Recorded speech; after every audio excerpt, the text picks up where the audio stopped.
सृष्टि देखिए, कुछ दिनों पहले खबर आई थी कि चाइना में एक डिसीजन हुआ है कि जो मेटल का वहाँ पर आउटपुट है नॉन फेरस में, उसको थोड़ा सा रिस्ट्रिक्ट किया जाएगा। उसके चलते हमने देखा था कि भारतीय मेटल कंपनीज में तेजी बनी थी, लेकिन 4 सत्र की अच्छी तेजी हो गई है। और इन 4 सत्र की बात करें तो इसमें जो निफ्टी का मेटल इंडेक्स है उसमें करीब करीब 4.5-5% के आसपास की तेजी हो गई है। और जो स्टेलर रनअप रहा है वो रहा है हिंदुस्तान कॉपर का, करीब करीब 48% का उछाल है अगस्त के निचले स्तर से, यानी कि 28-29 अगस्त के आसपास के लेवल से अगर आप देखेंगे तो 48% ये शेयर चल गया है।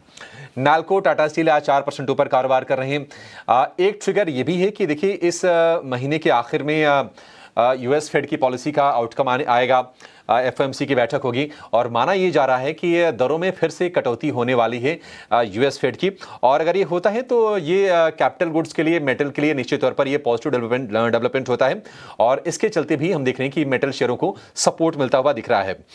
जेएसडब्ल्यू स्टील की बात करें तो मूडीज की तरफ से आउटलुक बढ़ने के चलते जेएसडब्ल्यू स्टील के शेयर में हमने तेजी देखी है आज के सत्र में।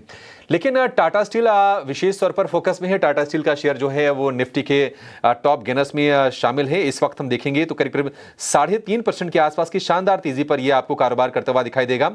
और आज सबसे ऊपर आपको ये दिखेगा निफ्टी के स्टॉक्स में, यानी कि निफ्टी के 50 स्टॉक्स में। इसकी तेजी की वजह यह है कि ईयू ने, यानी कि यूरोपीय यूनियन ने टैरिफ बढ़ाने का प्लान किया है और इससे शेयर को सपोर्ट मिला है। खबर ये आ रही है कि वो स्टील के इंपोर्ट पर जो टैरिफ है उसको बढ़ाकर 50% कर सकता है। और एक रीजन देखिए ये भी है कि टाटा स्टील की आय में जो 25% हिस्सा है वो नीदरलैंड्स के कारोबार से आता है। और दूसरी अगर हम चीज़ की बात करें तो टाटा स्टील का जो और सीएल की जो बिक्री में जो एक्सपोर्ट का हिस्सा है वो 8% से भी कम है। तो एक तो यूरोप में, ईयू में उनके लिए पॉजिटिव ट्रिगर है, और चूंकि एक्सपोर्ट यहाँ से कम करते हैं तो उससे भी बेनिफिट होगा। तो ये टाटा स्टील के लिए ट्रिगर का काम कर रहा है।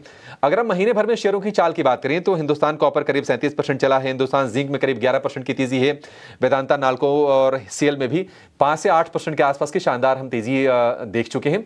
तो आज बाजार भले ही थोड़ा सा फीका हो, बट मेटल की जो चमक है वो लगातार प्रभावित कर रही है और अच्छे से चमक रहे हैं सारे के सारे मेटल शेयर।